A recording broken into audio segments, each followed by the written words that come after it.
Oak Ridge man goes before a judge today to defend his right to keep using a toilet bowl as a flower pot in his front yard. Last week we told you that an inspector decided the display should be considered rubbish under the city's property maintenance code and told homeowner Chuck Terry to remove it. Well, new tonight, 6 News reporter Jill McNeil was in court to hear both sides of the argument. I was tempted to say, let's plunge right into this.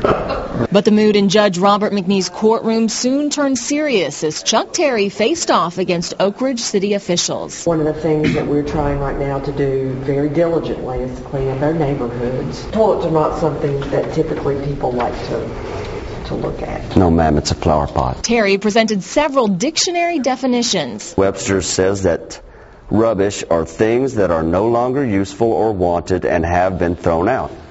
Mine has not been thrown out, it has been recycled. I'd also like to read the definition of a flower pot. And it says a container in which plants are grown.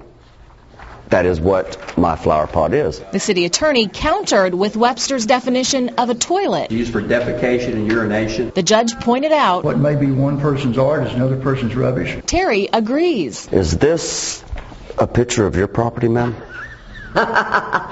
Yes, sir. A bunch of old shovels and rusty metal bands formed into a dinosaur. And to me, that's unsightly, ugly. Community Development Director Catherine Baldwin wouldn't discuss her property with us, but says she might look into some of the other pictures Terry took around town, like these half barrels on city property. I think you have to consider it in the context of where it is. The judge says he'll take a week to study similar cases in other communities and then issue a written ruling. God willing, it's going to be for me.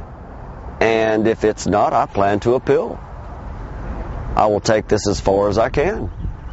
It's really not about a flower pot. It's about my right as a U.S. citizen. In Oak Ridge, Jill McNeil, 6 News. The Oak Ridge Community Development Director says the toilet bowl flower pot might not be as much of a problem if it were in the backyard instead of the front yard. Chuck Terry says it is staying put.